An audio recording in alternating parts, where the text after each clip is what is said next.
इमरान अपने साथियों समेत एक ताकतवर लॉन्च के निचले कैबिन में था। उसने लामार में अपने खास ज़राए से लॉन्च हासिल की थी और उसके कप्तान को भारी रकम देकर इस बात पर राज़ी किया था कि वो उन्हें लंबा चक्कर काटकर जजीरा स्टैम्बर के शुमाल मशरक में मौजूद टापू के साहिल पर उतार दे।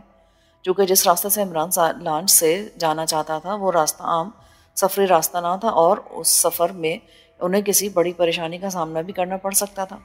इमरान ने नक्शे की मदद से कप्तान को रास्ता समझा दिया था, इसलिए अब वो बड़े इत्मीनान भरे अंदाज में लॉन्च चला रहा था।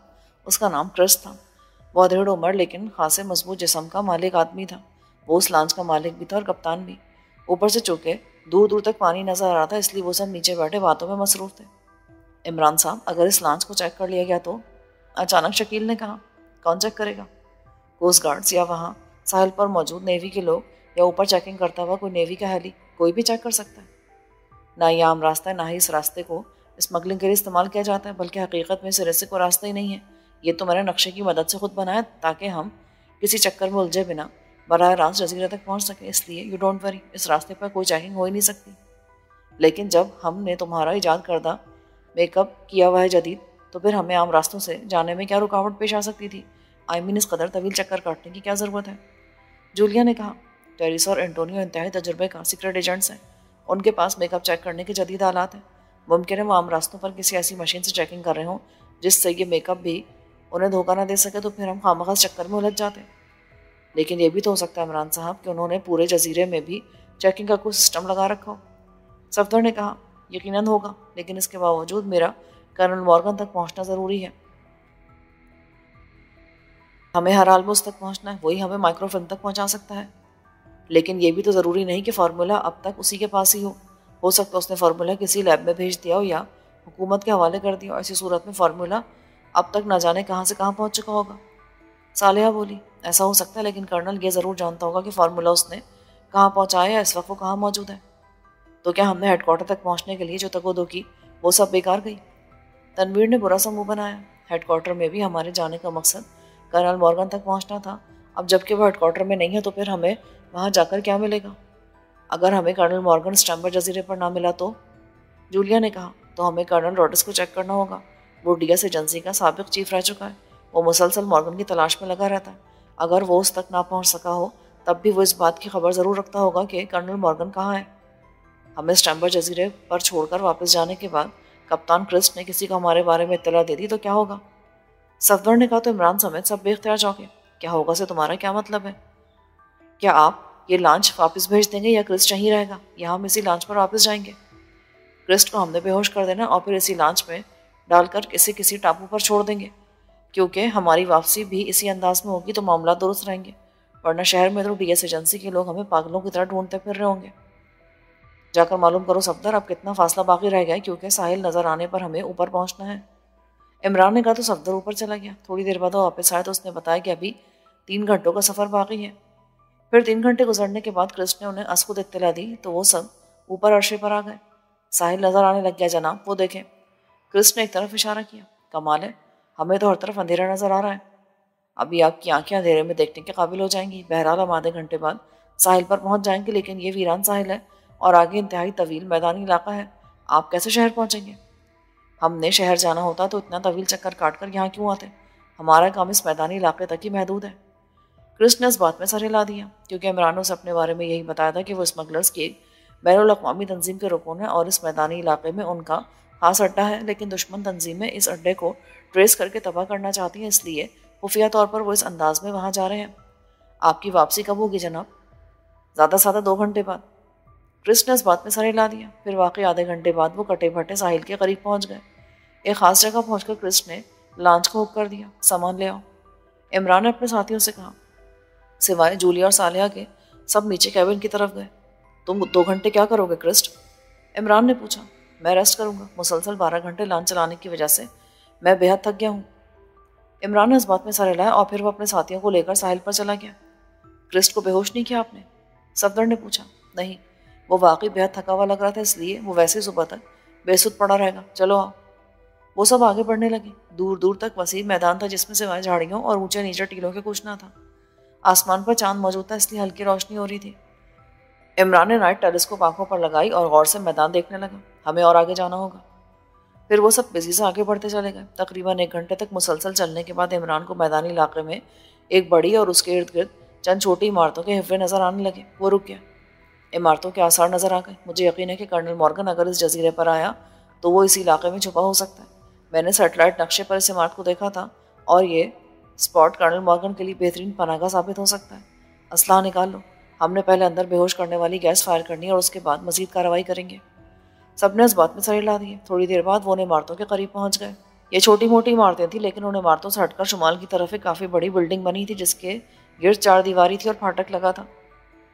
ऐसा लग रहा था जैसे कई बरस कबल इस इलाके में कोई बेस कैंप रहा होगा, लेकिन अब वहाँ उस बेस कैंप के आसार ही बाकी रह गए थे। 4 दीवारी के अंदर रोशनी थी। इमरान नाइट टेलीस्कोप की मदद से उस पूरी इमारत का बगौर जायजा लेता रहा। आखिर आपको इस बात का यकीन क्यों कि कर्नल मॉर्गन यहाँ हो सकता है?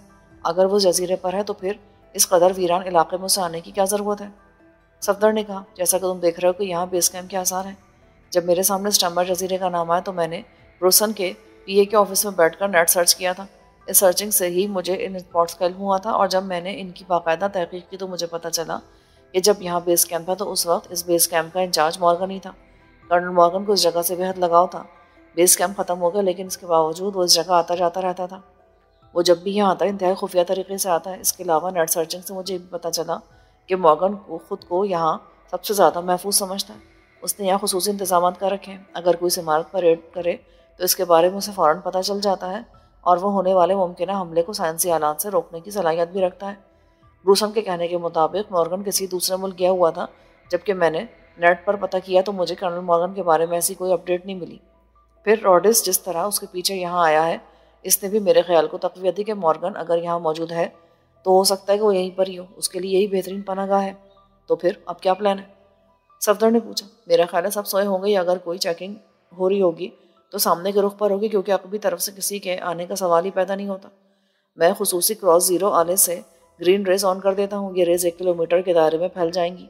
रेस फैलते ही इस 1 किलोमीटर के दायरे में मौजूद तमाम साइंसी आलात जैम हो जाएंगे। इसके बाद हम आसानी से इमारत में दाखिल हो जाएंगे, लेकिन इससे पहले हम इस इमारत में जाएँ तुम जाकर अंदर बेहोश कर देने वाली गैस के 10 कैप्सूल फायर कर दो।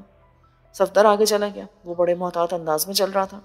फिर उसने गैस के कैप्सूल अंदर फायर कर दिए और वापस आ गया।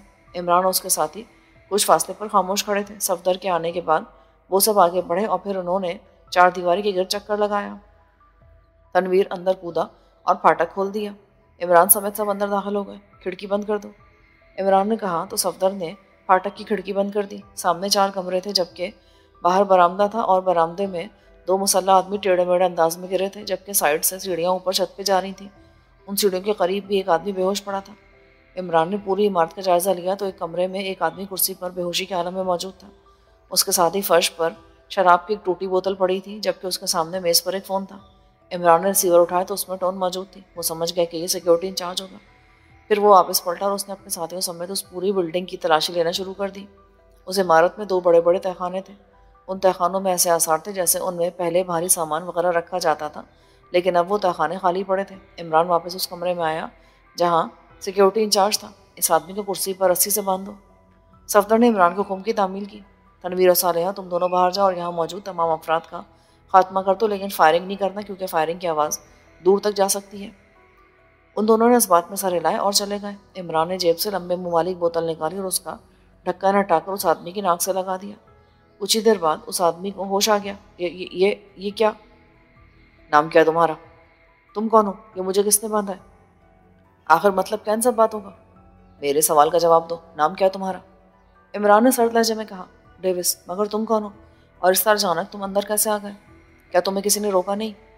तुम यहाँ के सिक्योरिटी इंचार्ज हो? हाँ। हेडक्वार्टर का सिक्योरिटी इंचार्ज कौन है? डेविस बेख्तियार चौंका। कहीं तुम वो पाकिस्तान एजेंट तो नहीं हो? मगर तुम तो एक क्रिमिनल हो। क्या मतलब? तुम कैसे जानते हो पाकिस्तान एजेंटों के बारे में? वो मुझे कर्नल रॉडिस ने बताया था कि पाकिस्तान एजेंट यहाँ पहुँचेंगे। उसने अपने 4 आदमी भी यहाँ भेजे थे।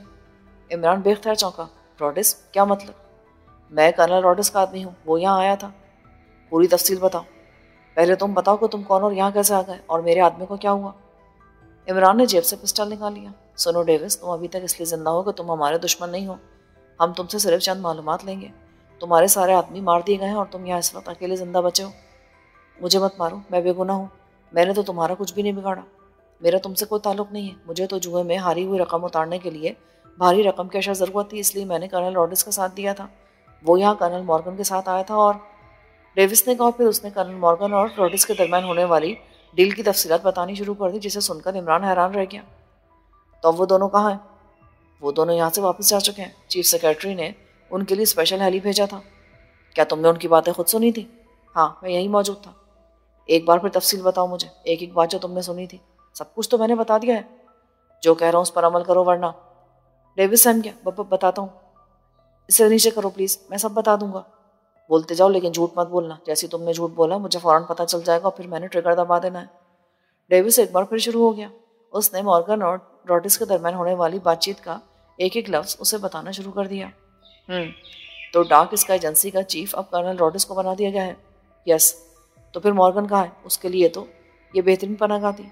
मैं नहीं जानता, मुझे सिर्फ इतना पता है कि चीफ सेक्रेटरी साहब ने जो हेली भेजा था वो दोनों उसमें बैठकर चले गए। रॉड्रिक्स के साथी भी उसके साथ चले गए थे। अब इस हेडक्वार्टर का इंचार्ज कौन है? अब तो कोई भी नहीं है। इमरान चौंका। क्या मतलब? क्यों नहीं है? वो हेडक्वार्टर खाली करके चले गए हैं। अब यहाँ कोई नहीं है, ना ही सिक्योरिटी के अफराद हैं। ओह, ऐसा कब हुआ? तकरीबन 2 घंटा पहले। तुम्हारे कहने के मुताबिक कर्नल मॉर्गन का यहाँ भी हेडक्वार्टर था? इमरान ने कहा। हाँ, तुम्हारी बात को चेक करना पड़ेगा। हम हेडक्वार्टर के अंदर कैसे जा सकते हैं? ये ज़ेर ज़मीन है, वहाँ खुफिया रास्ता खोलकर अंदर जाया जा सकता है। वो बाहर से उसे बंद करके गए हैं। मैं खुद एक बार वहाँ का चक्कर लगा कर आया हूँ। तफसील बताओ। डेविस ने तफसील बता दी। जूलिया, तुम यहीं रुककर इसका ख्याल रखो। मैं सफदर के साथ हेडक्वार्टर का चक्कर लगाया हूँ। शायद वहाँ से कोई ऐसा क्लू मिल जाए जिससे हमें पता चले कि वो लोग कहाँ शिफ्ट हुए हैं, वरना हमारा मिशन मुकम्मल तौर पर नाकाम हो जाएगा। ख़त्म कर दो उसे। जिंदा रखने का क्या फ़ायदा? नहीं, शायद मज़ीद पूछने की ज़रूरत पड़ जाए। ओके। इमरान चला गया। तकरीबन 1 घंटे बाद उसकी वापसी हुई तो उसके चेहरे पर तासुरात देखकर जूलिया समझ गई कि वो नाकाम लौटा है। सफ्तर का चेहरा भी बुझा हुआ था। वहाँ मशीनरी मौजूद है लेकिन आदमी कोई नहीं है, और ऐसी भी कोई चीज़ नहीं मिली जिससे ये इशारा मिल सकता कि वो लोग यहाँ से शिफ्ट होकर कहाँ गए हैं। फिर अब क्या किया जाए? ये तो बड़ा मसला बन गया है। हाँ, ऐसा ही लगता है, लेकिन अब यहाँ बैठकर वक्त ज़ाया करने की ज़रूरत नहीं है। चलो आओ। इसका क्या करना है? गोली मार दो। और करना क्या है? जूलिया ने जेब से पिस्टल निकाला और इससे पहले कि डेविस को एहतजाज करता, जूलिया ने उसे हलाक कर दिया। इमरान और उसके साथियों के चेहरे सोते हुए थे। इमरान को यह अंदाज़ा तो दुरुस्त हुआ था कि कर्नल मॉर्गन ने यहाँ पनाह ले रखी थी और उसने इस पुराने इलाके में अपना हेडक्वार्टर बना लिया था। वो यहाँ मौजूद भी था, लेकिन उन्हें यहाँ आने में कुछ देर हो गई। वो अब से कुछ देर पहले नाराग चले गए थे। नाराग में भी उनका कोई हेडक्वार्टर था या नहीं, इस बारे में इमरान कुछ नहीं जानता था। लॉन्च में पहुंचकर उन्होंने क्रिस को जगा दिया, जो अपनी नींद पूरी कर चुका था। क्रिस उन्हें नीचे कैबिन में पहुंचाया और फिर वो लॉन्च ड्राइव करने के लिए इंजन रूम में चला गया। सब कैबिन में बैठे अपनी थकावट दूर कर रहे थे कि अचानक इमरान चौंका। अपना सांस रोको, फौरन। वो चीखा, लेकिन देर हो गई थी। उसी लम्हे इमरान के दिमाग में धमाका सा हुआ। उसकी आंखों के सामने यकलख अंधेरा छा गया। दूसरे लम्हे वो लुढ़कता चला गया। क्या तुम्हारे पास मुसद्दिक़ा इत्तला है कि इमरान और उसके साथियों ने स्टैम्बर जजीरे पर जाने के लिए किराए की लॉन्च हासिल की है? टेरिसा ने एंटोनियो की तरफ देखा, जो अभी थोड़ी देर पहले कमरे में आया था। उसने आधी टेरिसा को बताया था कि उसने पाकिस्तानी एजेंटों का सुराग लगा लिया है। हाँ, मैंने हर बात की तस्दीक कराई है। मैंने शिपिंग कंपनी के जीएम से बात की थी। उसके कहने के मुताबिक 6 अफराद, जिनमें 2 औरतें शामिल हैं, के लिए लामार से एक लॉन्च बुक कराई गई है, जिसे बुक कराने वाला ब्रूसन है और ब्रूसन लामार के लापान क्लब का मालिक और जीएम है। उसके बारे में भी मालूम हुआ है कि उसका ताल्लुक हमारे चीफ कर्नल मॉर्गन से भी है और वो कर्नल मॉर्गन से मिलता रहता है। ना जाने इमरान को उसके बारे में कहाँ से मालूमात मिल गई थी। उसने लापान क्लब पहुंचकर ब्लैक कोबरा की टिप पर प्रिंस ऑफ डम बनकर ब्रूसन से मुलाकात की। प्रिंस का सुनकर मैं चौंक पड़ा और मैं फ़ौरन ब्रूसन से मिलने गया। जब मैंने उसे बताया कि मेरा ताल्लुक डीएस एजेंसी से है और मैं उस एजेंसी का टॉप एजेंट तो हूँ, तो उसने मुझे प्रिंस ऑफ डम से होने वाली बातचीत की तफसील बता दी।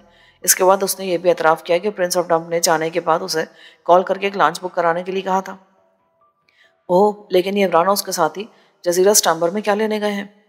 यही तो बता रहा हूँ तुम्हें कि इमरान उस कर्नल रॉड्रिक्स के पीछे गया है, जो चीफ कर्नल मॉर्गन का जानी दुश्मन है। और शायद तुम इस बात का इल्म है कि मॉर्गन का जजीरा स्टैम्बर में भी एक हेडक्वार्टर है, जो उनका ज़ाती हेडक्वार्टर है। जब कर्नल मॉर्गन एक बेस कैंप के इंचार्ज थे तो वो जजीरा स्टैम्बर में ही तैनात थे, और जिस जगह उन्होंने बेस कैंप बनाया था अब वहीं पर उनका पर्सनल हेडक्वार्टर है। हो सकता है इमरान को इस बात का पता चल गया और वो ब्रूसन को ये बताकर कि वो कर्नल रॉड्रिक्स के पीछे जाना चाहता है, असल में मॉर्गन के निजी हेडक्वार्टर पहुँचना चाहता हूँ। ओह, तो वो लोग कहाँ हैं? क्या तुमने शिपिंग कंपनी से मालूम नहीं किया कि उन्होंने जो लॉन्च बुक कराई थी वो कहाँ है? वो उसमें रवाना हो चुके हैं। फिर तो हमें फ़ौरन उनके पीछे जाना चाहिए। इस बार वो हमारे हाथों से बच नहीं सकेंगे। हम तेज़ रफ्तार गनशिप हेली लेकर जाते हैं और वो रास्ते में जहाँ भी मिले हम उन पर मिसाइल बरसा देंगे। हमें जोश से नहीं होश से काम लेना टेरेसा। टेरेसा चौंकी। क्या मतलब? कहना क्या चाहते हो तुम? हमने जल्दबाजी से काम लेकर पहले भी मामला ख़राब कर लिए हैं। इस बार हम ऐसा कोई काम नहीं करेंगे जिससे इमरान और उसके साथियों को अपनी जानें बचाने का मौका मिल जाए। लेकिन कैसे? हम हेली पर उनके पीछे जाएंगे। मैं यकीन से कहता हूँ कि इमरान और उसके साथियों के पहुँचने से पहले हम स्टाम्बर पहुँच जाएंगे। वहाँ पहुँचकर हमें पता चला कि चीफ मॉर्गन वहाँ मौजूद है तो पहले हम उन्हें अलर्ट करेंगे और फिर हम किनारे पर मौजूद चट्टानों के पीछे छुपेंगे। जब इमरान वहाँ पहुँचेगा तो हम उन पर कोई भी लम्हा किए बगैर फायरिंग कर देंगे और उन्हें वहीं मार गिराएंगे। लेकिन अगर उन्हें रास्ते में इस बात की खबर हो गई कि कर्नल मॉर्गन उस जजीरे से वापस आ चुका है तो? क्या मतलब? कि क्या कह रही हो तुम? तुम चूँकि बाहर गए थे इसलिए तुमने चीफ सेक्रेटरी साहब की तरफ से भेजा हुआ नोटिफिकेशन नहीं देखा। एक बार ये देख लो फिर बात करते हैं। टेरेसा ने मेज की दराज खोलकर एक लिफाफा निकाला और एंटोनियो को दिया। एंटोनियो ने लिफाफा ले लिया जो कि खुला हुआ था। उसने कागज़ निकाला और उसे पढ़ने लगा। दूसरे लम्हे वो जोर से उछला। क्या मतलब? कि कर्नल रॉडिस कैसे एक बार फिर डीएस एजेंसी का चीफ बन गया? ये कैसे हो सकता है? ये कैसे मुमकिन है? ये सब मैं नहीं जानती। मुझे तो नोटिफिकेशन मिला है और चीफ सेक्रेटरी से मेरी बात भी हुई है। उनका यह फैसला और उनके कहने के मुताबिक कर्नल मॉर्गन भी इस बात पर राजी हैं कि पाकिस्तान एजेंटों के खात्मे तक उसकी जगह कर्नल रॉडिस को डीएस एजेंसी का चीफ बना दिया जाए। उनके कहने के मुताबिक रॉडिस और मॉर्गन ने अपने आप से दुश्मनी ख़त्म कर दी है और अब वो दोस्त हैं। हैरत है, आग और पानी कैसे एक हो सकते हैं? यह अनहोनी आखिर हुई कैसे? जो कुछ भी हुआ कर्नल मॉर्गन और कर्नल रॉडिस की सुलह हो गई है। हो सकता है सुलह के पीछे चीफ सेक्रेटरी का हाथ हो, क्योंकि वो मॉर्गन से ज़्यादा कर्नल रॉडिस को पसंद करते थे। बहरहाल अब हम कर्नल मॉर्गन के अंडर नहीं बल्कि रॉडिस के अंडर काम करेंगे। यस। क्या तुम्हारी रॉडिस से बात हुई है? एंटोनियो ने पूछा। हाँ, कर्नल रॉडिस ने खुद फ़ोन किया तो उसने मुझे और तुम्हें पैगाम दिया कि हम मुसलसल इसी मिशन पर काम करेंगे और इमरान और उसके साथियों को ट्रेस करके उन्हें हर हाल में उनके आखिरी अंजाम तक पहुंचाने की कोशिश करेंगे और किसी अहम वाक़े की फौरी रिपोर्ट उसे देंगे। एजेंसी का चीफ कोई भी हो, हमें तो बस काम करना है। हाँ एंटोनियो, मेरा भी ये ख्याल है। फिर अब बताओ क्या करना चाहिए? इमरान और उसके साथियों के पीछे जजीरा स्टाम्बर जाना या नहीं? क्यों नहीं जाना? अभी चलो फ़ौरन। फिर वो उठे और तेज़ तेज़ कदम चलते हुए कमरे से बाहर चले गए। थोड़ी देर बाद वो एक तेज़ रफ्तार हेली पर सवार स्टाम्बर की तरफ उड़े जा रहे थे। तकरीबन 2 घंटों के सफ़र के बाद वो जजीरे के करीब पहुंच गए। रास्ते भर तो ऐसी कोई लाश नज़र नहीं आई जो मशकूक होती। ब्लैक फेरी? मुझे तो कहीं नज़र नहीं आई है ब्लैक फेरी। मैं भी हैरान हूँ। बहरहाल हमें जजीरे पर उतरने से पहले जजीरे के अतराफ को एक राउंड लगा लेना चाहिए। हो सकता है इमरान डायरेक्ट और सीधे रास्ते से आने के बजाय अकबी रास्ते से आ रहा हूँ। टेरेसा ने इस बात में सर हिला दिया। एंटोनियो ने हेली के पायलट से जजीरे के अतराफ चक्कर लगाने को कहा तो उसने उसकी हिदायत पर अमल किया। वो रही लांच, वो देखो। अचानक एंटोनियो ने जजीरे के अकब में साहिल पर एक लांच देखकर चीखते हुए कहा तो टेरेसा भी चौंक गई और नीचे देखना शुरू कर दिया। उसने फ़ौरन साइड पर पड़ी हुई दूरबीन उठाई और उसे आंखों पर लगा लिया। हाँ, ये तो ब्लैक फेरी है। तो ये लोग इस रास्ते यहाँ पहुँच ही गए, एंटोनियो ने कहा। हेलीकॉप्टर नीचे ले चलो। नहीं नहीं, नीचे ले जाने की ज़रूरत नहीं है, वो लोग लॉन्च में नहीं है, वो यकीनन जजीरे पर गए होंगे। टेरेसा बोली। तो फिर क्या करना है? कर्नल मॉर्गन और कर्नल रॉडिस यहाँ से निकल चुके हैं, इसलिए इमरान और उसके साथियों के हाथ कुछ नहीं आएगा। वो लोग मायूस होकर वापस लॉन्च में आएंगे। अभी उन्हें हमारी आमद का इल्म नहीं है। हम यहाँ पहाड़ों में हेली उतारते हैं और नीचे जाकर लॉन्च पर कब्जा कर लेते हैं। इमरान और उसके साथी जैसे ही आएंगे हम उन पर फौरी हमला कर देंगे और उन्हें मार गिराएंगे। हाँ, ये ठीक है, एंटोनियो ने कहा। फिर उसने हेली की जगह लैंड करवाना शुरू कर दिया। तुम रुको, मैं जाकर लॉन्च का जायजा लेकर आता हूँ। ओके। एंटोनियो तेजी से साहिल की तरफ दौड़ गया जहाँ लॉन्च मौजूद थी। तकरीबन 15 मिनट बाद वापस आया। क्या हुआ? लॉन्च में पायलट था, उसका नाम क्रिस्ट है। मेरी उससे बात हुई है। मैंने उसे अपने बारे में बताकर और दौलत का लालच देकर उसे अपने साथ मिला लिया है। अब वो हमारे लिए काम करने पर आमादा हो गया है। क्या मतलब?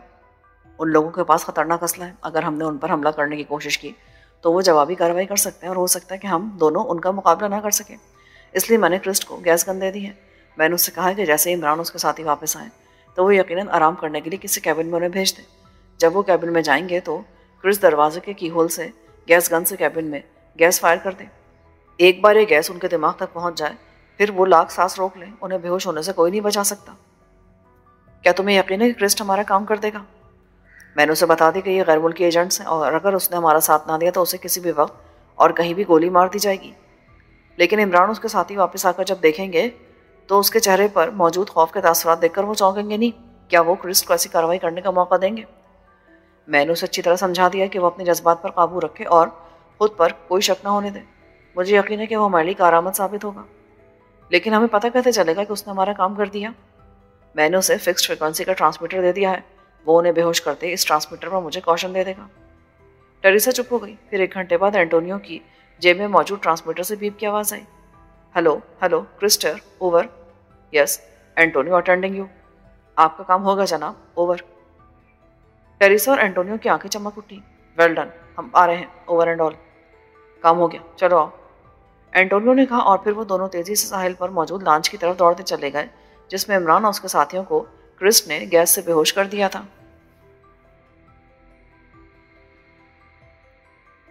ये एक वसी और इस हॉलनुमा कमरा था, जिसके वस्त में एक बड़ी सी मेज के गिर्द कर्नल रॉडिस और कर्नल मॉर्गन बैठे थे।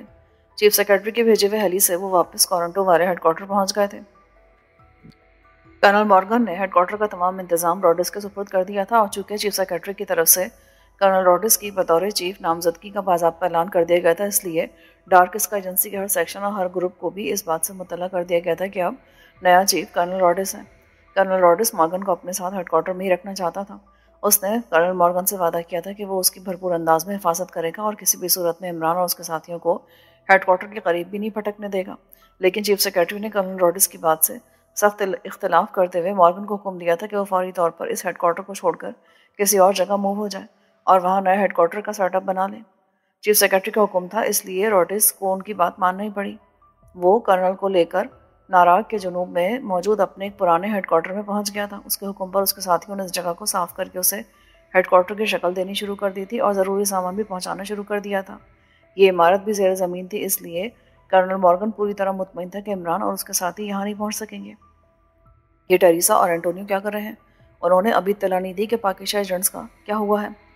रॉडिस ने अचानक चौंकते हुए कहा, तुमने टेरेसा को कॉल करके अपने चीफ होने के बारे में बताया था, तो क्या उनसे रिपोर्ट नहीं ली थी? मॉर्गन ने पूछा। नहीं, मुझे मुताबिक जगह कॉल्स करनी थी, इसलिए मेरी टेरेसा से दोबारा बात नहीं हुई। तो अब कर लो कॉल और पूछ लो उससे। ओके, मैं करता हूँ। रॉडिस ने अपनी जेब से ट्रांसमीटर निकाला और टेरेसा को कॉल देनी शुरू की। Yes Teresa, attending you, over. Chief colonel Rodis बोल रहा हूँ। तुमने अभी तक पाकिस्तान सीक्रेट सर्विस के बारे में कोई रिपोर्ट क्यों नहीं दी? ओवर। वो लोग इस वक्त मेरी तहवील में हैं। ओवर। दोनों बेख्तियार चौंके। तुम्हारी तहवील में? क्या मतलब? डिटेल्स बताओ। ओवर। रॉडिस ने इंतहाई बेचैनी से पूछा, तो दूसरी तरफ से टेरेसा ने तफसील बतानी शुरू कर दी। वेरी गुड, अब कहाँ है वो? ओवर।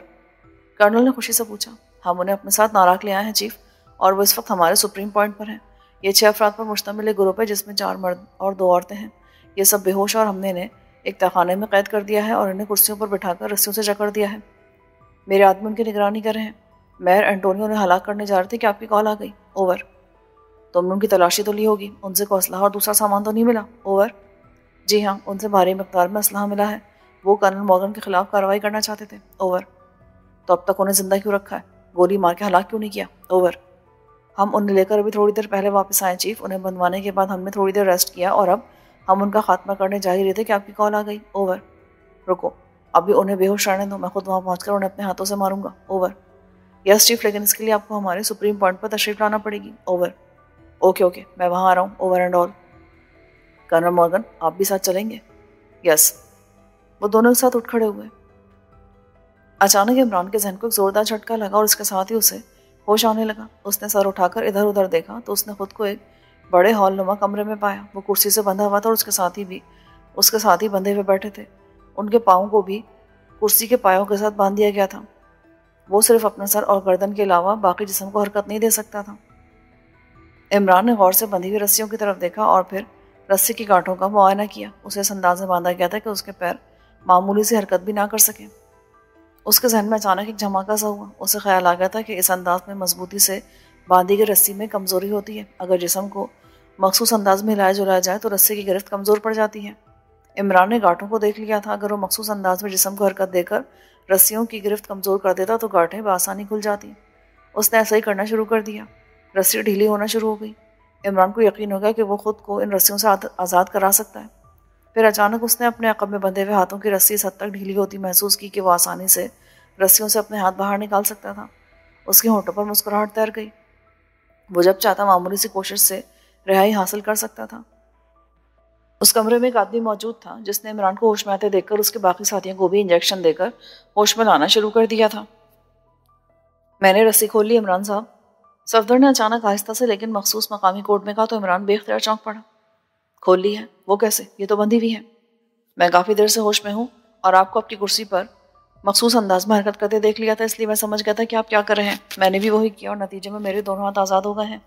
बस अब एक झटके की ज़रूरत है। इमरान एक तवील सांस लिया। इस दौरान इंजेक्शन लगाने वाला मुड़कर दरवाजे की तरफ बढ़ता जा रहा था। उसने एक लम्हे के लिए मुड़कर इमरान और सफदर को बातें करते देखा, लेकिन कुछ कहे बगैर दरवाज़ा खुलकर बाहर चला गया। अब सिवाय तनवीर के बाकी सब होश में आ चुके थे।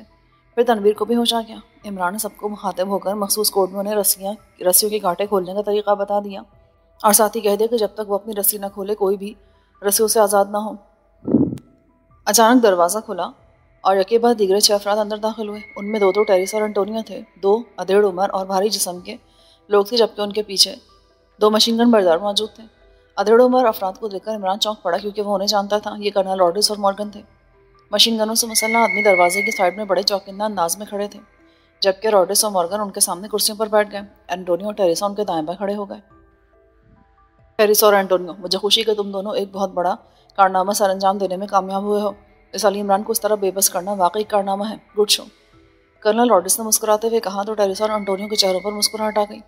हमने इन्हें पकड़ने के लिए बेहद तकद्दु की है चीफ। ये समझ रहे थे कि ये हमें तिकनी का नाच नचाते रहेंगे, लेकिन इन्हें हमारी सलाहियतों का इल्म नहीं था। इनका हमारे हाथों से बचना नामुमकिन था। अगर आपने यहाँ कर इन्हें खुद अपने हाथों से हलाक करने का ना कहा होता तो हम दोनों ने अब तक इन्हें गोलियां मारकर इनकी लाशें बरकी भट्टी में जला के राख कर देने का फैसला कर लिया था। मेरी इनसे तवील अरसे बाद मुलाकात हो रही है। मैं एक बार इमरान से मिलना चाहता था, इसलिए मैंने तुम्हें हुक्म दिया था कि इन्हें होश में लाओ, ताकि मरने से पहले इन्हें इस बात का पता चल सके कि इनकी मौत डार्क स्काई एजेंसी के मौजूदा चीफ कर्नल रॉड्रिस के हाथों हो रही है। कर्नल रॉड्रिस? क्या मतलब? क्या डीएस एजेंसी में नाकारा आदमी को कर्नल का लक़ब दे दिया जाता है? इमरान ने कहा तो कर्नल रॉड्रिस का चेहरा गुस्से से तप उठा, जबकि मॉर्गन बेख्तियार मुस्कुरा दिया। मेरी जगह कर्नल रॉड्रिस डार्क स्काई के चीफ हैं और ये नाकारा कैसे हो गए? मॉर्गन ने मुस्कुराते पूछा। अच्छा, तो ये एजाजी चीफ हैं। पहले इन्हें इसी एजेंसी ने नाकारा करार देकर निकाल दिया था, इसलिए मैं समझा कि क्रीमिया में नाकारा आदमी को ही डीएस एजेंसी का चीफ बनाया जाता है। बहरहाल योदा मुबारक हो कर्नल। बहरहाल मुझे इंतहा अफसोस है कि तुम अंधे हो गए हो।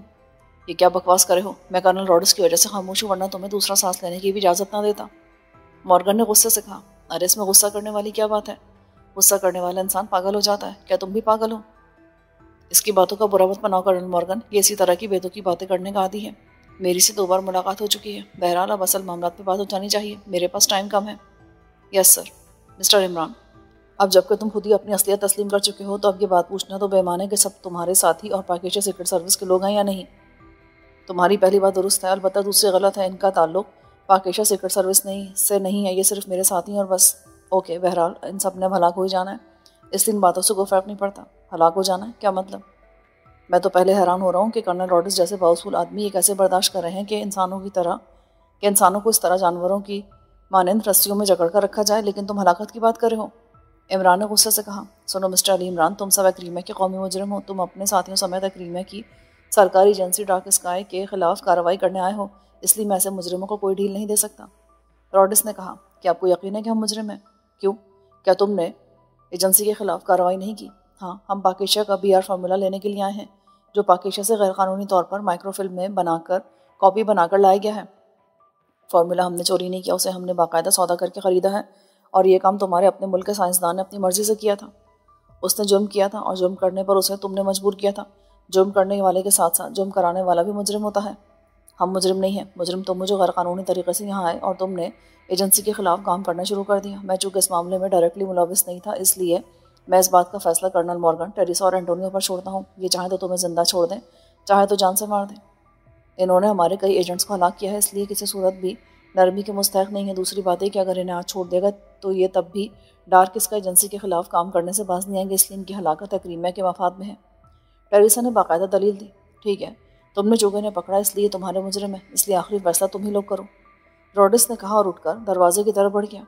अगर तुम लोग ये समझते हो कि हमें पकड़कर और हलाक करके तुम पाकिस्तान से चोरी किया हुआ फार्मूला बचा लोगे, तो ये गलत है। इमरान ने टेरेसा से कहा तो मॉर्गन, टेरेसा और एंटोनियो बेख्तियार चौंके। क्या मतलब? कहना क्या चाहते हो तुम? मैं ये बताना चाहता हूँ कि मैं और मेरे साथी यहाँ फार्मूला हासिल करने के लिए नहीं आए थे। तो फिर किस लिए आए थे? मॉर्गन ने पूछा।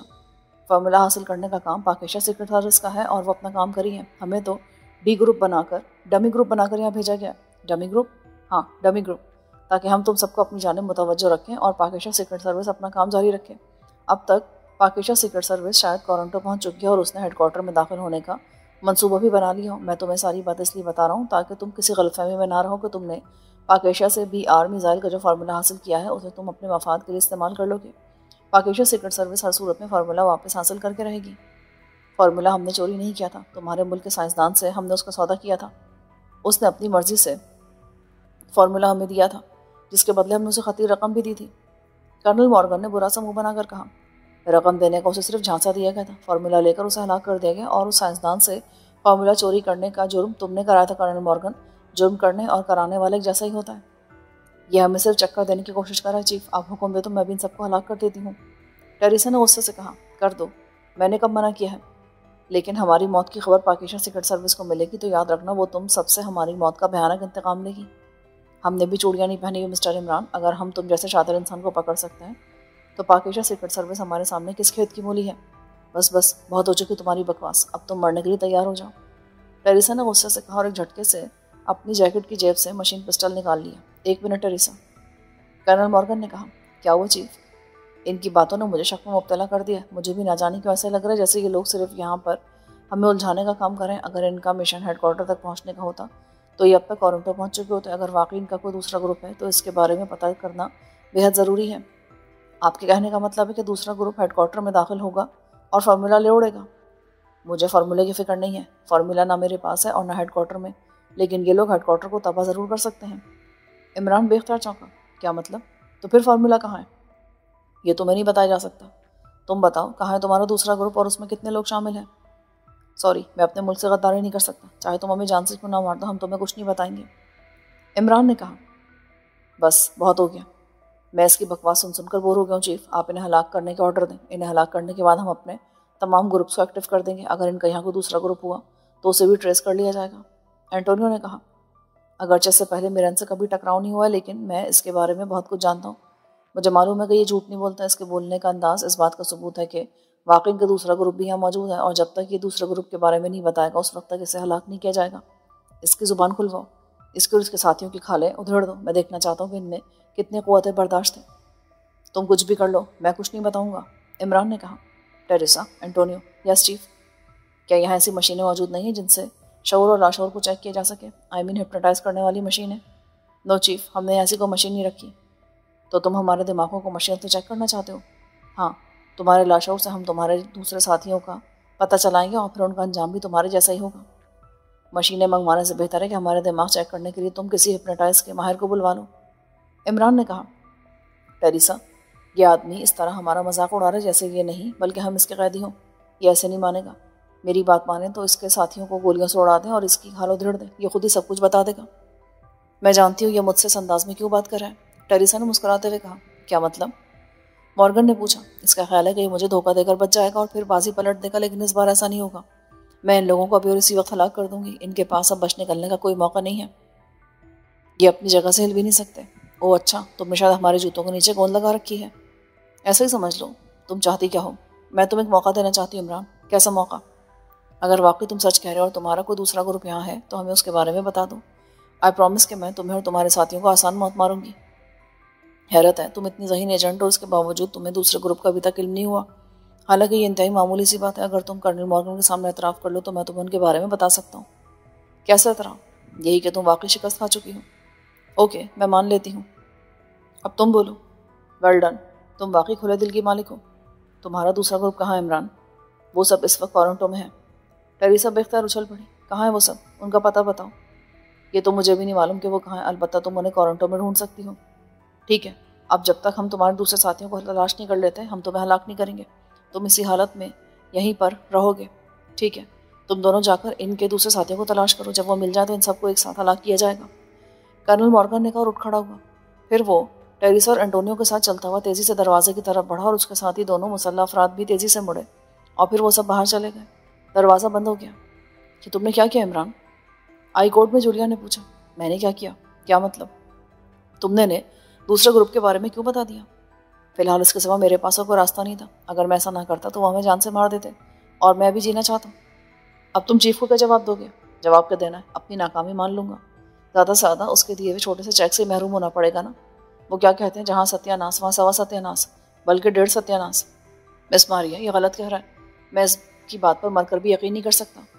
सबसे आखिर में मौजूद तनवीर ने कहा तो सब चौंक पड़े। पहले मरकर तो दिखाओ, बाकी बात बाद में चेक कर लेंगे। एंथनी, बात करने से पहले कुछ सोच तो लिया करो कि हम किन हालात से गुजर रहे हैं और कहाँ पर मौजूद हैं। इन हालात में मरने जीने की बातें अच्छी नहीं लगती। अचानक तनवीर के साथ मौजूद सफदर ने तल्ख लहजे में कहा। उसकी बात सुनकर तनवीर के चेहरे पर यकलक शर्मिंदगी के तासुरात फैल गए। शायद सफदर के इशारे पर वो समझ गया था कि यहाँ जो बात हो रही है वो दूसरी जगह सुनी जा रही है, इसलिए इमरान ने खासतौर पर ऐसी बातें करने की हिदायत की थी जबकि तनवीर ऐसी बातें करके सारे असल को जाहिर कर देता। इस तरह ज़ाहिर सी बात है कर्नल मॉर्गन, एंटोनी और टेरेसा भी उनकी तरफ से मशकूक हो जाते। मैं कब जीने मरने की बात करूं? मैं कहना चाहता था कि मैं मर कर भी इस बात पर यकीन नहीं कर सकता कि इमरान मौत से इस तरह डर जाएगा कि सब कुछ दुश्मनों को बता देगा, लेकिन इसने ऐसा कर दिया। तनवीर ने बड़ी खूबसूरती से बात बनाते हुए कहा। इमरान ने रस्सियों से हाथ निकाला और फिर उसने कोट के अंदरूनी जेब में हाथ डाला और दूसरे लम्हे उसके लबों में मुस्कुराहट आ गई। उसका हाथ कोट की जेब से बाहर आया तो उसके हाथ में छोटी सी गेंद थी। ये लोहे की गेंद थी जिस पर एक बटन लगा था। इमरान ने उस गेंद का बटन प्रेस किया और फिर उसने हाथ अकब की तरफ कर लिए। उसके साथियों ने इमरान के हाथ में फौलादी गेंद देख ली थी, लेकिन उस पर किसी ने कोई बात न की। इसी तरह मुख्तलिफ बातें करते हुए उन्हें काफ़ी वक्त गुजर गया तो दरवाज़ा खुला और टेरेसा और एंटोनियो अंदर आए। उनके पीछे 2 मुसल्लह आदमी भी थे। Sorry Imran, very very sorry. तुमने मेरे बहुत से साथियों को हलाक करके अपने और अपने साथियों की मौत यकीनी बना ली है। मेरी कर्नल मॉर्गन और रॉडिस से दोबारा बात हुई है। उन्होंने फैसला किया कि सबसे पहले तुम सबको हलाक कर दिया जाए, उसके बाद तुम्हारे दूसरे ग्रुप को तलाश किया जाए। इस तरह हम पर से कम तुम्हारा और तुम्हारे साथियों का बोझ तो कम हो जाएगा ना, टेरेसा ने कहा और उसने अपने हाथ में पकड़ा मशीन पिस्टल सीधा किया। रुको, क्या तुम कर्नल मॉर्गन या रॉडिस से मेरी बात करा सकती हो? क्यों? क्योंकि मुझे तुम जैसी ज़हीन एजेंट की मौत पर हकीकतन बेहद अफसोस होगा। टेरेसा हंस पड़ी। नहीं, असल में तुम मुझसे ज़्यादा ज़हीन और तुम्हारी मौत का बुनियादी सबब भी यही है। जिस तरह एक मैन में 2 तलवारें नहीं रह सकती, इसी तरह मैं भी अपने से ज़्यादा ज़हीन आदमी को नफसियाती तौर पर बर्दाश्त नहीं कर सकती। और मुझे इस बात का एतराफ़ है कि तुम बहरहाल जहानत में मुझसे बरतर हो। लेकिन इमरान ने कुछ कहना चाहा, मगर इससे पहले कि वो अपनी बात पूरी करता टेरेसा ने यकलक ट्रिगर पर दबाव डाल दिया। लेकिन इससे पहले कि वो ट्रिगर दबाकर फायरिंग करती, इमरान का हाथ अकब से निकला और उसके साथ ही उसके हाथ में मौजूद फौलादी गेंद निकलकर टेरेसा और एंटोनियो के करीब जा गिरी। उसी लम्हे एक जोरदार धमाका हुआ और उसके साथ ही कमरा इंसानी चीखों से गूंज उठा। रॉडिस अपने दफ्तर में था कि अचानक फ़ोन की घंटी बजी। यस, कर्नल रॉडिस है। चीफ सेक्रेटरी सर जैकब की कॉल है जनाब। ओके, बात कराओ। कर्नल रॉडिस है सर। कर्नल, इमरान उसके साथियों का क्या हुआ? वो सब हलाक कर दी गए जनाब और उनकी लाशें बर्फ की भट्टी में डालकर राख बना दी गई हैं। वेरी गुड, मैं भी यही सुनना चाहता था। एक के मुजरिमों को हर सूरत में मरना चाहिए था। Very good. उस फिल्म का क्या हुआ? कोड ओपन हुआ या नहीं? उसके बारे में कर्नल मॉर्गन जानता है सर, और वो किसी खुफिया ठिकाने पर शिफ्ट हो गया है। उसका फ़ोन नंबर है मेरे पास, मैं आपको नंबर दे देता हूँ, आप उससे बात कर लें। Okay, 2 number. कर्नल ने नंबर बता दिया। इसके साथ ही रब्ता ख़त्म हो गया। अभी उसने रिसीवर रखा ही था कि उसी लम्हे दोबारा फ़ोन की घंटी बजी। कर्नल रॉडिस सर, आपसे मिस रीटा जूलियन बात करना चाहती हैं चीफ। कर्नल रॉडिस बेख्तियार चौंक पड़ा। रीटा जूलियन डार्क स्काई की तेज़ तरार, इंतहाई होशियार और ज़हीन तरीन लेडी एजेंट थी, और उसके साथ साथ वो इस कदर हसीन और नौजवान थी कि कर्नल रॉडिस अधेड़ उम्र होने के बावजूद उसके लिए पसंदीदगी के जज्बात रखता था, और रीटा भी उसके इन जज्बात से बखूबी वाकिफ़ थी। इसलिए उन दोनों के दरमियान सर्विस से हटकर भी खासे बेतकल्लुफ़ाना ताल्लुकात थे, लेकिन ड्यूटी के दौरान उनका ताल्लुक ऑफिसर और मातहत वाला ही था। बहरहाल पसंदीदगी के जज्बात और ताल्लुकात की वजह से ही रीटा ने डार्क स्काई में देखते देखते खासी तरक्की कर ली थी, और रीटा को रॉजर के बाद डार्क स्काई का नंबर 2 समझा जाता था। चूँकि रॉजर मॉर्गन के साथ जा चुका था, इसलिए रॉडिस ने चार्ज संभालते ही रीटा के बारे में पूछा था। रीटा जूलियन कई माह से डार्क स्काई के एक मिशन के सिलसिले में जनूबी अफ्रीका में गई हुई थी, और उसकी वापसी की इत्तला रॉडिस को नहीं मिली थी, इसलिए अचानक उसका नाम सुनकर वो बेख्तियार चौंका। उसने फैसला कर रखा था कि रीटा जब भी वापस आएगी तो वो उसको अपना नंबर 2 बनाएगा। क्या मतलब? कहाँ से बात करी है वो? कर्नल रॉडिस ने ख्याल के तहत पूछा। नाराग से जनाब, कराओ बात। हेलो चीफ, रीटा जूलियन है। क्या तुम जनूबी अफ्रीका से बात करी हो रीटा? नो चीफ, मैं यहीं से बात करी हूँ। मुझे इस बात की खुशी है कि कर्नल मॉर्गन की जगह आप एक बार फिर चीफ बन गए हैं। कब आई वापस? रात को। कहाँ से बात करी हो? अपने फ्लैट से। लेकिन तुमने वापसी की इत्तला क्यों नहीं दी? मैंने रिपोर्ट तैयार कर ली है चीफ, मैं कल रिपोर्ट ऑफिस आकर भेज दूंगी। अलबत्ता मिशन की कामयाबी और अपनी वापसी की इत्तला मैंने रात को ही ऑफिस में दे दी थी। तो अब कॉल क्यों की है? मैं टेरेसा के बारे में आपसे बात करना चाहती हूँ। क्या मतलब? आप इजाज़त दें तो मैं आपके पास ऑफिस आ जाऊँ? ये बात तफसील तलब है। ठीक है, आ जाओ। फिर वो अपने मेज़ पर पड़ी फाइल पढ़ने में मसरूफ़ हो गया। तकरीबन 20 मिनट बाद दरवाजे पर दस्तक हुई। यस कम इन, उसने कहा तो दरवाज़ा खुला और एक नौजवान लड़की अंदर दाखिल हुई। ओ रीटा डियर, इतने तवील अरसे बाद तुम्हें देखकर मुझे ऐसा लग रहा है जैसे अचानक वीराने में बाहर आ गई हो। रीटा बेख्तियार खिलखिला के हंस पड़ी। मुझे भी तुम्हें देखकर बेहद खुशी हो रही है। बैठो प्लीज़।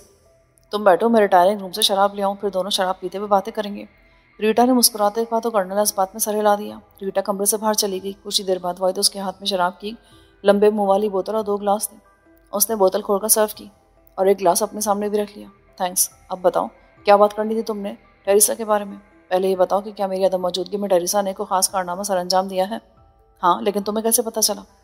यहाँ मौजूद मेरे ग्रुप के एक आदमी ने मुझे बात बताई है, लेकिन उसे तफसील का इल्म नहीं है। तुम मुझे तफसील बताओ। मुझसे क्यों पूछ रही हो? फ़ोन करे टेरिसा से पूछ लेती ना। मैं उसे कई बार कॉल कर चुकी हूँ, लेकिन उससे रब्ता नहीं हो रहा। ओके।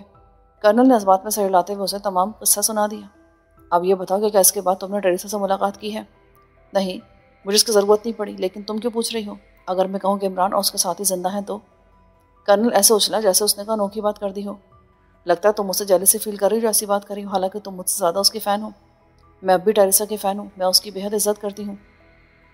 लेकिन इमरान जिसका नाम है ना, वो माफूकुल फितरत सलाहियतों का मालिक इंसान है, और ये बात मैं किसी सूरत भी तस्लीम नहीं कर सकती कि टेरिसा ने इमरान और उसके साथियों को इस तरह जकड़कर हलाक कर दिया हो। It's impossible. मैंने इमरान और उसके साथियों की हालत अपनी आंखों से देखी थी। उन्होंने वाकई रस्सियाँ खोल ली थी और किसी भी वक्त उन रस्सियों से आज़ाद हो सकते थे, लेकिन टेरिसा की बेपनाह जहानत ने उनके इस इक़दाम की भी पेशबंदी कर रखी थी। उसने उस कमरे में एक ऐसा सिस्टम नस्ब कराया था कि उसके एक बटन दबाते ही कमरे में ऐसी रेस फैल जाती जो उन सबको फ़ौरन बेहिस हरकत कर देती, जबकि उसने और उसके साथियों ने उस रेस से बचाव के लिए खुसूसी इंजेक्शन लगाए थे। इसलिए इमरान और उसके साथी किसी सूरत में भी रिहाई हासिल नहीं कर सकते थे, और मुझे खुद टेरिसा ने रिपोर्ट दी कि उसने उन सबको अपने हाथों से गोलियां मारकर हलाक कर दिया है और उनकी लाशें तक बर्क़ी भट्टी में जलाकर भस्म कर दी हैं, और आज तक टेरिसा की दी हुई कोई रिपोर्ट गलत साबित नहीं हुई। रॉडिस ने कहा, ओके, ये बताओ तुम्हारी उससे जो बातचीत हुई है क्या वो यहाँ रिकॉर्ड हुई है? हाँ। लेकिन तुम क्यों पूछ रही हो? तुम उस टेप में मौजूद गुफ्तगू को वॉइस चेकर मास्टर कंप्यूटर में फीड करा दो। वहाँ यकीनन टेरिसा की असल आवाज़ ही फीड होगी। फिर चेक करो और रिजल्ट देखो। ओह, क्या तुम ये कहना चाहते हो कि जिस टेरिसा ने मुझे रिपोर्ट दी वो असल नहीं थी? बरी कैसे मुमकिन है? शायद तुम भूल रहे कि इमरान भी इंसानी आवाज़ और लहजे की फौरी तौर पर कामयाब नकाली का माहिर है। कर्नल ने बेख्तियार होंठ भींच लिए। उसने फ़ौरन इंटरकॉम का रिसीवर उठाकर 2 नंबर डायल किए। फिर उसने वहाँ पर मतलूबा हिदायत दी। अब तो मुझे ये बताओ कि तुम्हें आखिर शक क्यों हुआ? इसकी वजह क्या है? शक की वजूहात में इमरान की जहानत और टेरिसा का नाम मिलना दोनों बातें शामिल हैं। टेरिसा ऑफिस से गायब है और उसका ऑफिस से भी रब्ता नहीं है, और इमरान इतनी आसानी से मरने वालों में नहीं हो सकता, और जबकि उसके साथ पाकिस्तान सीक्रेट सर्विस मौजूद हो तो ये मामला सोने पर सुहागा वाला हो जाता है। अचानक दरवाजे पर दस्तक हुई। यस, कम इन। एक नौजवान अंदर आया। उसके हाथ में एक फ़ाइल थी। ओके, अब तुम जाओ। नौजवान चला गया। कर्नल ने फ़ाइल खोली। दूसरे लम्हे उसका सोता हुआ चेहरा यकलख खिल उठा और उसने मुस्कुराते हुए फ़ाइल उठाकर रीटा की तरफ बढ़ा दी। क्या है इसमें? रिजल्ट रिपोर्ट है, खुद ही देख लो, कर्नल ने तंजिया लहजे में कहा। क्योंकि फाइल में मौजूद कंप्यूटर प्रिंटेड पेपर पर वॉइस चेकर मास्टर कंप्यूटर की रिपोर्ट दर्ज थी कि रिकॉर्डिंग में कर्नल रॉडिस और टेरिसा की आवाज़ें हैं। रीटा ने फाइल देखी और फिर एक तवील सांस लिया। मेरा ख्याल में अब शक की कोई गुंजाइश बाकी नहीं रह जाती। हाँ, लेकिन ना जाने क्यों मुझे अभी भी इस बात पर यकीन नहीं आ रहा। अब तुम खामखा खदशात का शिकार हो रही हो रीटा। छोड़ो सब कुछ। इमरान आखिर को एक इंसान ही था, और वो टेरिसा क्या तो हलाक हो चुका है, और बस। रीटा ने अपनी शान उचका दी, जैसे ना चाहते हुए भी वो कर्नल रॉडिस की तायद करी, लेकिन उसके चेहरे पर बदस्तूर उलझन के तासुरात नुमाया दिखाई दे रहे थे। औलादी गेंद एक जोरदार धमाके से फटी और इसके साथ ही ना सिर्फ टेरिसा और एंटोनियो बल्कि उनके करीब खड़े दोनों मुसल्लह अफराद के भी परखाचे उड़ गए। इमरान के साथ ही हैरत से देख रहे थे। इमरान तेजी से खड़ा हो गया। इन सब की भी रस्सियाँ खोल दो सफदर, जल्दी करो, इमरान ने कहा, और थोड़ी देर में वो सब रस्सियों से आज़ाद थे। बाहर जाओ, जो दिखाई दे उसे गोली से उड़ा दो, लेकिन ख्याल रखना उनके चेहरे महफूज रहें, क्योंकि हो सकता है उनके मेकअप करने पड़े। इमरान ने कहा तो सफदर, तनवीर और शकील तीनों ने तेज़ी से आगे बढ़कर टेरिसा और उसके साथियों की मशीन गनें उठाईं और दरवाजे से बाहर निकल गए। रुक जाओ, मेरे ख्याल में उनकी जेबों का उभार बता रहा है कि इनके पास मशीन पिस्टल्स भी मौजूद हैं, शकील ने कहा, और फिर वाकई उन तीनों की जेबों से एक एक मशीन पिस्टल भी निकल आया। एक मशीन पिस्टल उसने अपने पास रखा और 2 साले और जूलिया की तरफ बढ़ा दिए। जूलिया ने दरवाज़ा लॉक हटाया और दरवाज़ा खोलकर सर बाहर निकाल कर देखा, और फिर अपने साथियों को पीछे आने का इशारा करके हॉल में निकल गई। उसके पीछे बाकी सब भी चले गए। कुछ देर बाद कदमों की चाप सुनाई थी तो इमरान समझ गया कि जूलिया है। क्या हुआ जूलिया? मुझे तो हैरत हो रही कि ये खासा बड़ा हेडक्वार्टर है, लेकिन सिर्फ यहाँ 20 आदमी थे, उन सबको हमने ख़त्म कर दिया है। उन्हें हलाक करने के लिए तुमने फायरिंग तो की नहीं? नहीं, मैंने फायरिंग करने सबको मना किया था, क्योंकि ये जगह गुंजान आबाद इलाके में है और ये हॉल कमरा तो साउंड प्रूफ है, लेकिन बाहर का ऐसा साउंड प्रूफ नहीं है, इसलिए हमने पहले उन्हें बेहोश किया, फिर उनकी गर्दनें तोड़कर उन्हें हलाक कर दिया। क्या यहाँ कोई मशीनरी है? आई मीन कोई कंट्रोल रूम वगैरह? नहीं। तलाशी लेनी थी ना, शायद कोई काम की चीज़ मिल जाती। हमने हर जगह की तलाशी, लेकिन यहाँ कुछ नहीं है। अलबत्ता एक ट्रांसमीटर मिला है। कहाँ है? जूलिया ने ट्रांसमीटर इमरान को दिया। ओह, ये तो 553 ट्रांसमीटर है। इस ट्रांसमीटर की कॉल चेक नहीं की जा सकती। इसकी सबसे बड़ी खूबी है कि इस ट्रांसमीटर से आवाज़ की चेकिंग भी मुमकिन नहीं है। मेरा मतलब कि अगर मैं इस ट्रांसमीटर से टेरिसा या एंटोनियो की आवाज़ में बात करूंगा तो कोई भी मशीनी सिस्टम इस बात का पता नहीं चला सकेगा कि आवाज़ असली थी या नकली। इमरान ने ट्रांसमीटर ऑन किया और उस पर मौजूद फिक्स फ्रिक्वेंसी देखने लगा। फिर उसने एक बटन दबाया और टेरिसा की आवाज़ में कॉल देने लगा। Yes, over. एक मर्दाना आवाज़ सुनाई दी। टेरिसा है, चीफ से बात कराओ। ओवर। इमरान ने टेरिसा की आवाज़ में कहा। Hold on. Over. Yes, colonel Rodis है। ओवर। टेरिसा है चीफ। ओवर। यस टेरिसा, क्या रिपोर्ट है? ओवर। इमरान और उसके साथियों को मैंने अपने हाथों से हलाक कर दिया चीफ, और अब मैंने आपको पूछने के लिए कॉल की थी कि उनकी लाशों का क्या करना है। ओवर। करना क्या है? उनकी लाशें बर्फी भट्टी में जलाकर भस्म कर दो। Over. Okay chief. Over. Teresa, तुम्हारी बेपनाह जहानत की वजह से ये लोग हलाक हो गए हैं, वरना ये फार्मूला ले जाते और हम कुछ भी नहीं कर सकते, इसलिए इस बार इस कारनामे पर तुम्हें खुसूसी तौर पर बोनस दिया जाएगा। ओवर। शुक्रिया chief. Over. Good bye.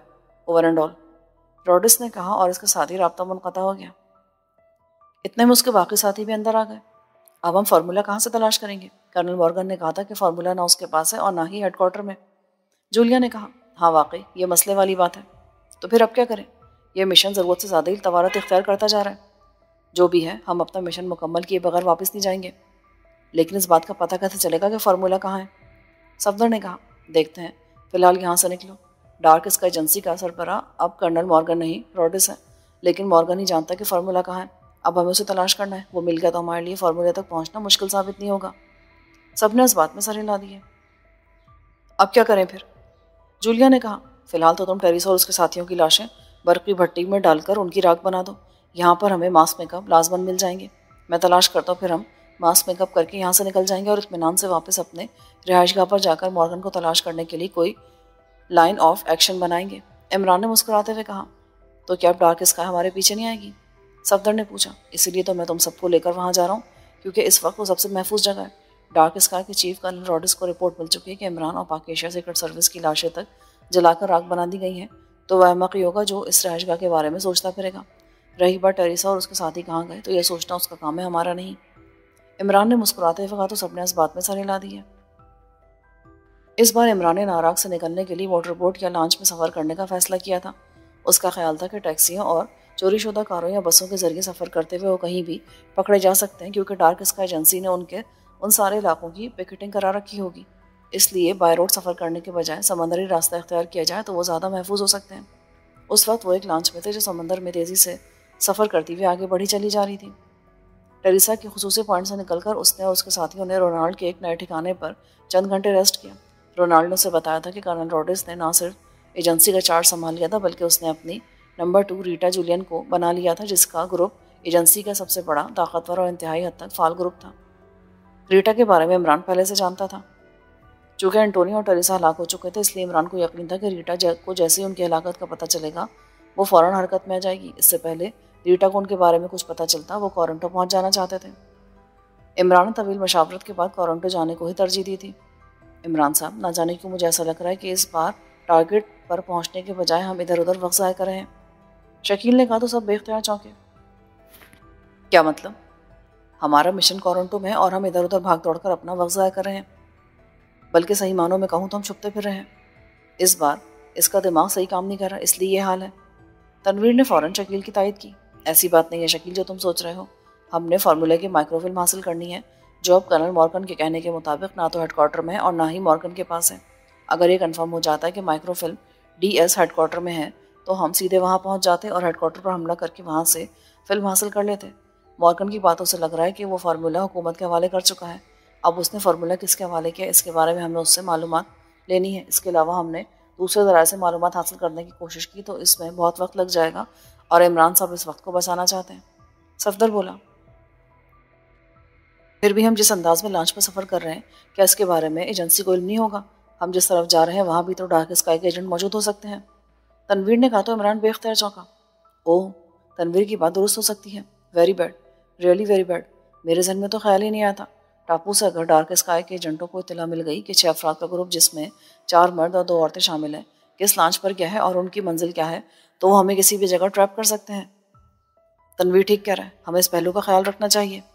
Julia बोली, ये कैसे हो सकता है इमरान साहब, क्या आपने इस पहलू को अक्सर नज़रअंदाज कर दिया हो? मैंने अपने तौर पर सिर्फ इतना किया कि लॉन्च के कप्तान को वहाँ के मेन टापू ड्रंग के बजाय पहले आने वाले एक दूसरे टापू पर रुकने के लिए कहा है, लेकिन दोनों के दरमियान कोई ज़्यादा फासला नहीं है और अगर डार्क स्काई वहाँ पहुँच गई तो लाजमन वो इधर का भी ख्याल रखेगा। वैसे अगर डार्क स्काई को मालूम हो गया तो वो हमें रास्ते में ही मिसाइलों से भी उड़ा सकती है। सफदर बोला, यहाँ बेशुमार लॉन्चें चलती रहती हैं और हम बहरहाल नीचे मौजूद हैं, इसलिए ऐसा पॉसिबल नहीं है। दूसरी बात है कि वो हेली पर आएंगे। समंदर में लॉन्च और मोटर बोट्स की तादाद ज़्यादा होने की वजह से वो डायरेक्ट हम पे हमला नहीं करेंगे, बल्कि वो टापू पर हमारा इंतजार करेंगे। फिर अब क्या करना है? जूलिया ने कहा, सिवाय सबर के और क्या हो सकता है इमरान साहब, अगर डार्क स्काई का कोई ग्रुप इन दोनों टापुओं पर पहुंच गया तो हम तीसरा टापू वनाई पर भी तो जा सकते हैं। ये टापू उन दोनों टापुओं से खासा दूर है, लेकिन कोरंटो के साहिल के करीब। मेरा ख्याल में वहाँ तो कोई मसला नहीं होगा। सफदर ने कहा, ये तो हमारा ख्याल है, लेकिन यहाँ से उसे कंफर्म करने का भी कोई जरिया नहीं है। आपके पास ट्रांसमीटर है, आप उसके ज़रिए बराह रास्त डार्क स्काई के चीफ कर्नल रॉडे से बात कर सकते हैं। लेकिन किसकी आवाज़ और लहजे में बात करूँ?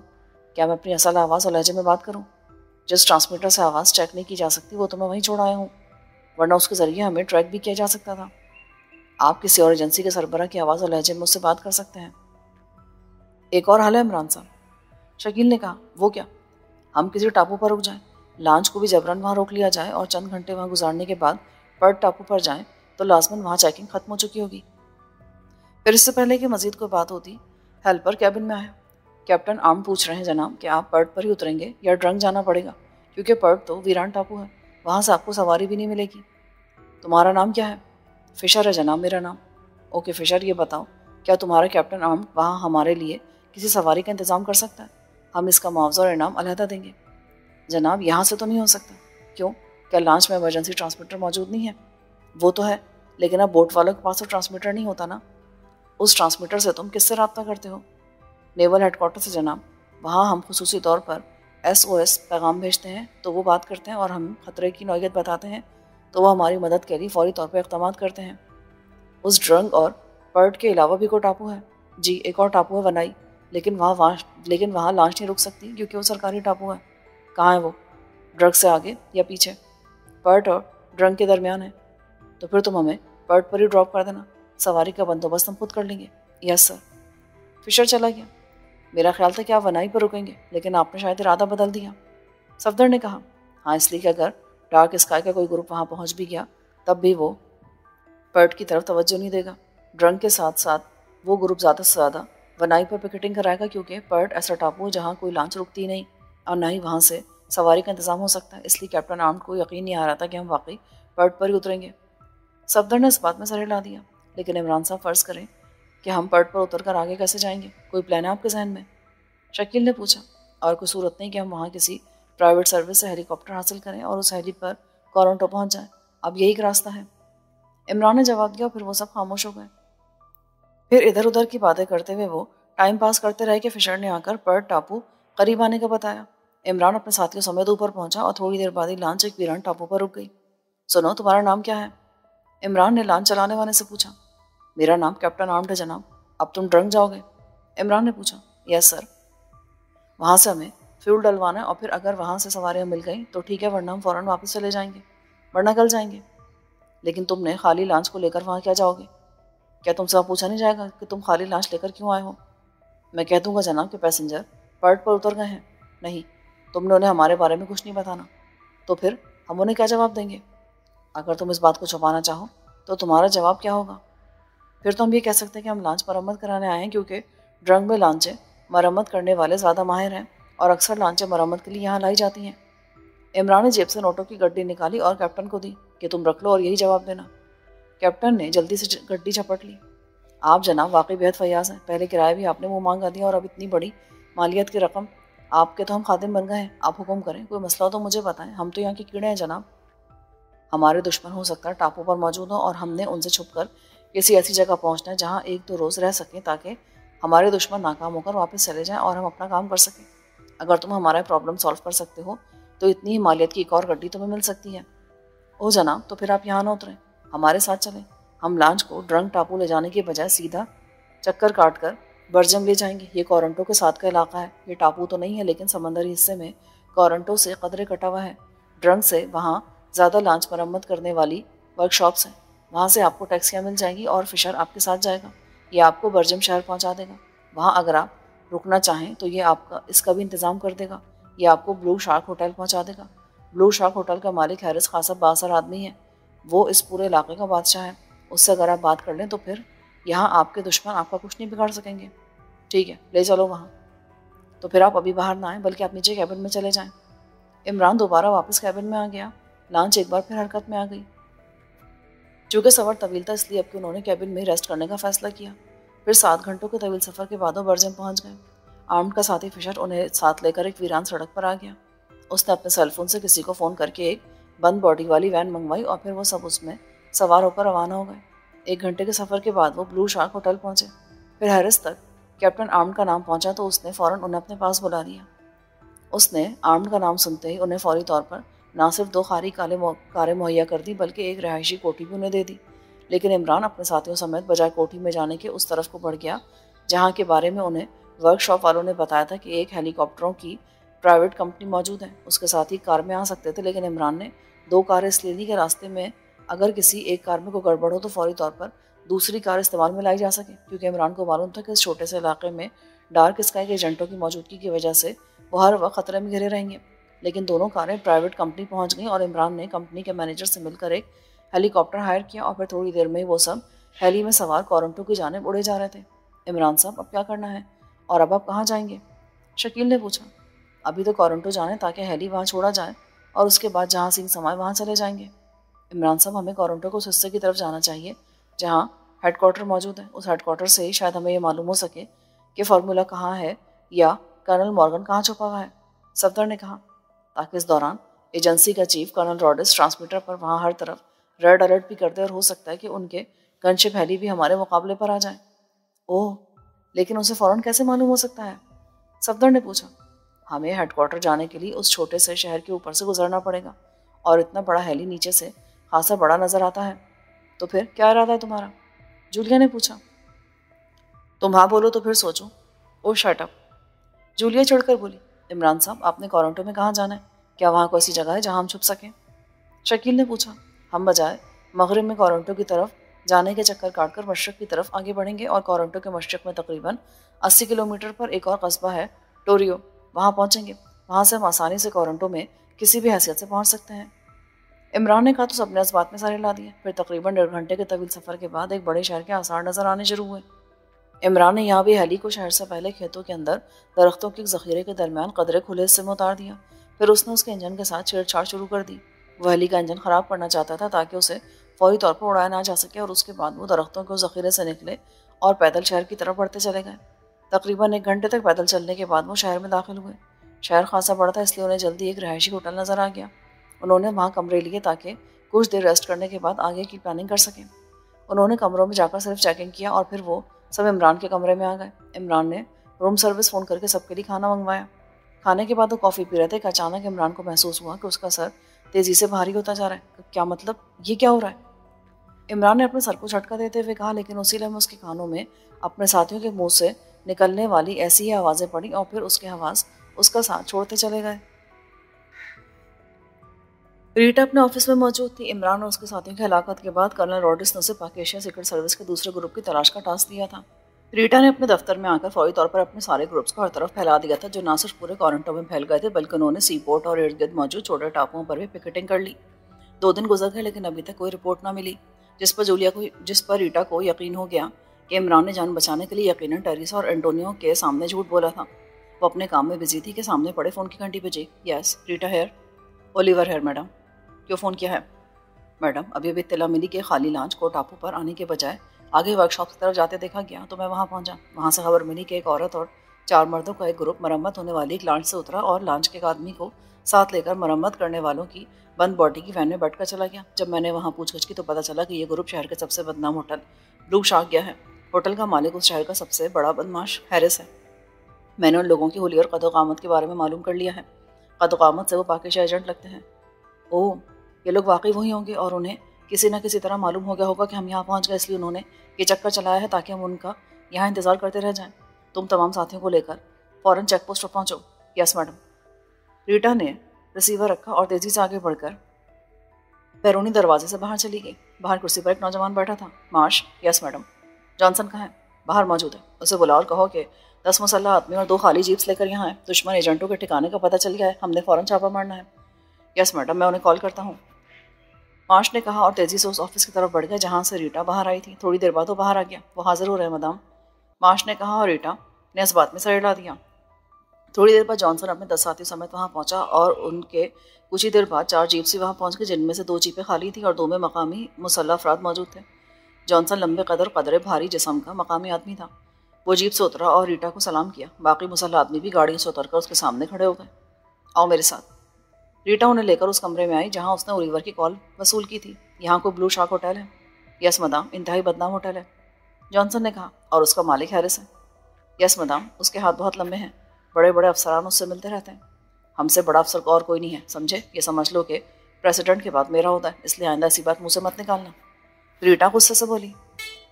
सुनो, पाकिस्तान दुश्मन एजेंट जिनकी तादाद 6 है और जिनमें 2 औरतें भी शामिल हैं, यहाँ से खुफिया तौर पर गुजरकर ब्लू शार्क होटल पहुँचे और यकीनन उस हैरिस ने उन्हें पनाह दी होगी। ये इंतहाई खतरनाक तरीन सीक्रेट एजेंट्स हैं।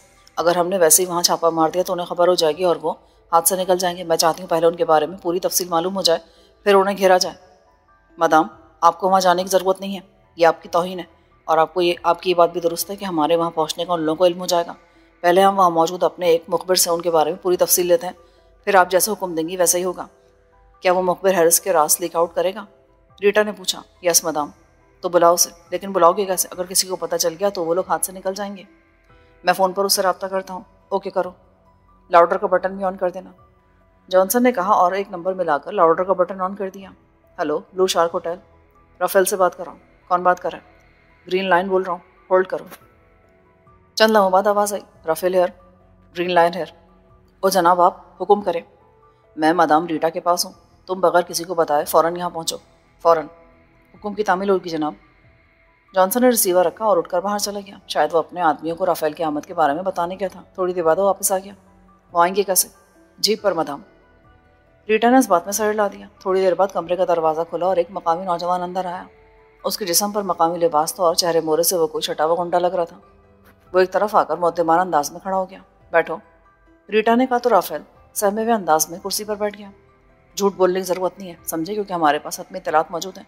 तुम्हें सिर्फ इसलिए बुलाया गया कि तुमसे कंफर्मेशन की जा सके। यस मदाम, मैं जानता हूँ, और वैसे भी भला आपसे कोई बात कैसे छुपी रह सकती है? राफेल ने खुशामदाना लहजे में कहा। तुम्हारे बॉस हैरिस के पास से ग्रुप पहुंचा है जिसमें 2 औरतें और 4 मर्द हैं। उस ग्रुप के बारे में मालूम करना है कि उसे कहाँ रखा गया है। मदाम, ये ग्रुप बॉस हैरिस के पास पहुंचा था। उन्होंने बॉस हैरिस को दारुल हुकूमत के बड़े मशहूर तरीन सिंडिकेट के सरबराह कैप्टन आर्म्ड का नाम लिया और उससे एक रहायश का तलब की। उसके साथ 2 कारें भी। चनाचा हैरिस ने 2 कारें भी दी और साथ ही वेस्ट कॉलोनी में एक रहायशगाह भी दी थी। उस रहायशगाह का नंबर 18 है। अब वो कहाँ है? मदाम, बॉस जॉनसन की जब कॉल आई तो वो कारों में बैठकर जा रहे थे। वो यकीनन उस रहायशगाह पर ही गए होंगे। क्या तुमने वो रहायशगाह देखी भी है? जी हाँ, अच्छी तरह। क्या उसमें कोई खुफिया रास्ता भी है? नहीं मदाम, चारों तरफ सड़कें हैं। ओके, आओ हमारे साथ। रीटा ने उठते हुए कहा तो जॉनसन और राफेल भी उठ खड़े हुए। थोड़ी देर बाद 4 जीप तेजी से शहर की तरफ बढ़ी जा रही थी। सबसे आगे वाली जीप में रीटा, जॉनसन और राफेल मौजूद थे। रीटा ने अपने आदमियों को खुसूसी हिदायत दे दी थी, इसलिए वो पूरी तरह मुतमईन था कि आज उसके हाथों से पाकिस्तानी एजेंट बच के नहीं जा सकेंगे। थोड़ी देर बाद जीप से कॉलोनी में दाखिल हुई और फिर कोठी नंबर 18 के करीब पहुंचकर रुक गई। बाकी जीपें भी वहीं रुकी थी। ये कोठी खासी बड़ी थी, ये दरमियान में थी और चारों तरफ सड़कें थीं। रीटा के आदमी जीपों से उतरकर तेजी से कोठी के चारों तरफ फैलते चले गए। फिर 2 अतराफ से कोठी के अंदर बेहोश कर देने वाली गैस फायर की गई। कोठी का गेट बंद था। तकरीबन 5 मिनट बाद गेट अंदर से खुला और जॉनसन दौड़ता हुआ रीटा की जीप की तरफ बढ़ने लगा। रीटा जीप से नीचे उतरी। मदाम, कोठी में सिर्फ एक मकामी आदमी और वो बेहोश पड़ा है। यहाँ ना कारें हैं और ना ही वो एजेंट्स। ओह, फिर वो कहाँ चले गए? रीटा ने हैरत से कहा, लेकिन इससे पहले कि वो मजीद कोई बात करती अचानक उसके कानों में हेली की आवाज़ आई। वो सब चौंक कर ऊपर देखने लगे।